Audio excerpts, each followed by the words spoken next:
Avec les mesures de confinement et l'accroissement des contrôles, le trafic de stupéfiants est impacté, et les dealers s'adaptent.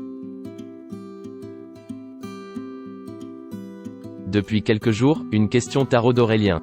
Comment se réapprovisionner? J'ai encore de quoi tenir 3 ou 4 jours, peut-être un petit peu plus si je limite ma consommation, mais c'est sûr que dans le courant de la semaine, je serai à sec.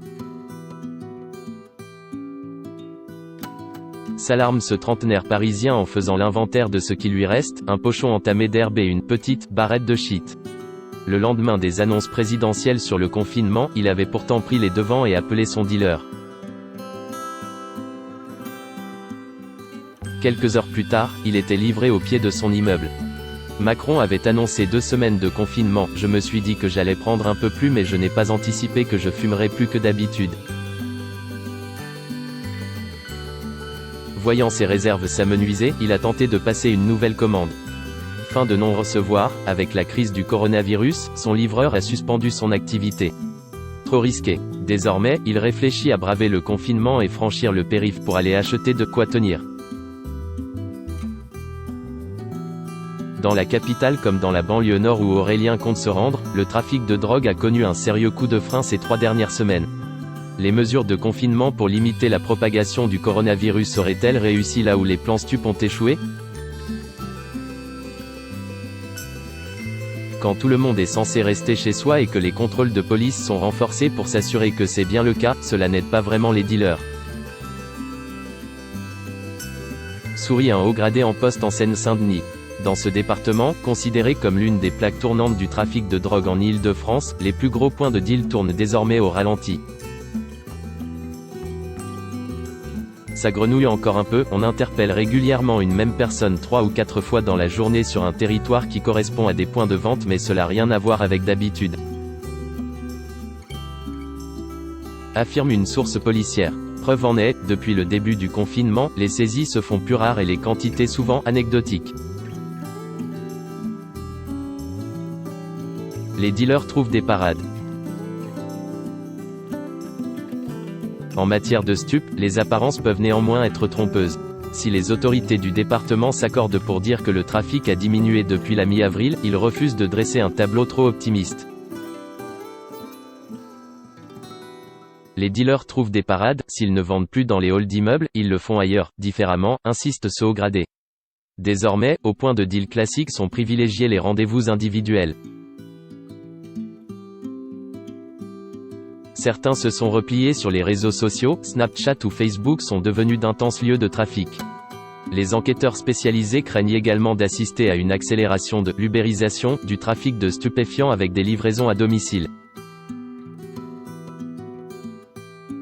Certains livreurs continuent à se déplacer mais dans un périmètre restreint et seulement en journée pour éviter d'attirer l'attention des fonctionnaires chargés de vérifier les attestations. D'autant que face à cette restructuration du marché, les fonctionnaires se sentent démunis. Dans les hôtels de police, seules les activités essentielles sont maintenues, toutes les enquêtes stupes sont mises en suspens. Ce n'est pas notre priorité, ce qui ne veut pas dire que si on tombe sur un point de deal, on va rester les bras croisés, précise une source policière. Même topo au tribunal judiciaire. À Bobigny, les comparutions immédiates sont principalement consacrées aux affaires de violence ou d'atteinte aux personnes. Et conformément aux demandes du ministère, chaque placement en détention est longuement soupesé. Des tensions en matière de stock. Le coup de grâce à ce trafic pourrait-il venir de l'extérieur? Car si les clients viennent à manquer, les trafiquants sont confrontés à un autre problème, les restrictions de circulation grippent l'approvisionnement. Le Maroc, principal exportateur de résine de cannabis, a fermé ses frontières, tout comme les Pays-Bas pour l'herbe. Pour circuler en Espagne, il faut désormais être muni d'une carte de résident. Sans compter les contrôles renforcés aux frontières. On n'est pas encore dans une situation de pénurie mais c'est évident qu'il y a des tensions en matière de stock. Confie une source au sein de la direction centrale de la police judiciaire. Même constat pour le trafic de cocaïne, paralysé par la fermeture des ports et la baisse du trafic aérien qui empêche l'arrivée des mules guyanaises dans l'Hexagone. Une chute inédite qui suscite de nouvelles inquiétudes, cette délinquance sera-t-elle remplacée par une autre, plus violente encore? La nature a horreur du vide, s'inquiète cette source.